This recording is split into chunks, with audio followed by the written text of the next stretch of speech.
Oke, kali ini gue akan mereview film Wonka yang terakhir itu diperankan oleh Johnny Depp sebagai Willy Wonka. Hampir mau 20 tahun semenjak Charlie and the Chocolate Factory rilis dan akhirnya kita dapat origin story dari Willy Wonka.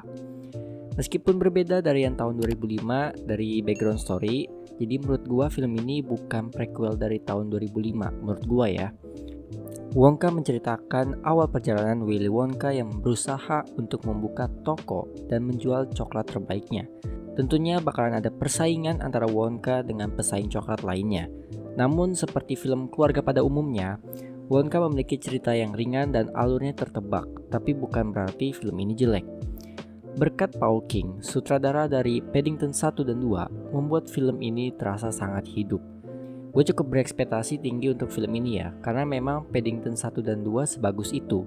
Jadi saat tahu Wonka disutradarai oleh Paul King, ya nggak usah diragukan lagi. Beberapa adegan di film ini juga terlihat familiar dengan film Paddington ya, karena memang sama sutradaranya. Musikal yang dihadirin di film ini pun terbilang banyak, lebih banyak dari versi 2005. Untungnya semua lagu di film ini sangat ramah masuk ke kuping, dan liriknya pun berkaitan dengan coklat tentunya.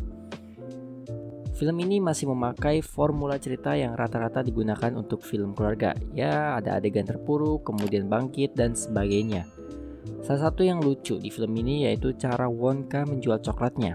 Dikarenakan dia harus menjualnya tanpa ketangkap polisi yang sudah disuap oleh pesaingnya. Cara dia jualnya itu dengan menyamar jadi pelayan lah, kenek bis lah, dan sebagainya. Komedi yang ada di film ini cukup membuat tertawa kecil saja, tidak sampai mengocok perut, menurut gue ya. Namun ini sudah cukup. Dua aktor yaitu Rowan Atkinson dan Michael Key yang meskipun munculnya sedikit, tapi komedi dari mereka berdua nggak pernah gagal.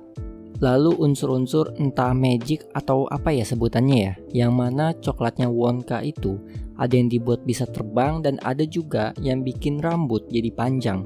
Ini sebenarnya menarik ya, cuman di sisi lain juga rada aneh kalau misalnya harus pakai logika. Untuk para karakter di film ini cukup banyak selain Wonka ya. Beberapa orang yang menolong Wonka ini punya cerita unik masing-masing. Namun sayangnya hanya satu orang doang yang diberi ruang lebih. Selebihnya ya tidak ada pendalaman karakter secara mendalam. Nah, untuk sinematografinya dan visualnya ini sih yang paling berkesan. Meskipun atraksi keindahan coklatnya itu hanya sedikit, tapi sudah membuat gua mengingat versi 2005-nya yang apapun terbuat coklat, bunga lah, rumput lah, apapun itu terbuat dari coklat. Mungkin untuk gua yang paling oke itu shot-shot pas adegan malam hari, ya itu ngingetin banget film Paddington. Oh iya, ada juga dua animasi yang cukup menjadi poin plus di film ini. Meskipun cuma dikit munculnya, tapi bikin menggambarkan suasananya. Salah satu animasi yang gue suka itu saat proses pembangunan pabriknya, meskipun kayaknya belum 100% jadi ya. Kalau yang belum puas untuk gue itu proses dari pembuatan coklatnya. Memang ada satu adegan yang ngeliatin prosesnya, tapi nggak begitu detail banget. Gue berharap sih kalau ada sequelnya, adegan pembuatan coklatnya ini bisa dilihatin secara lebih detail. Dalam bentuk animasi pun nggak apa-apa. Kesimpulannya, Paul King lagi-lagi membuktikan dalam membuat film keluarga adalah keahliannya.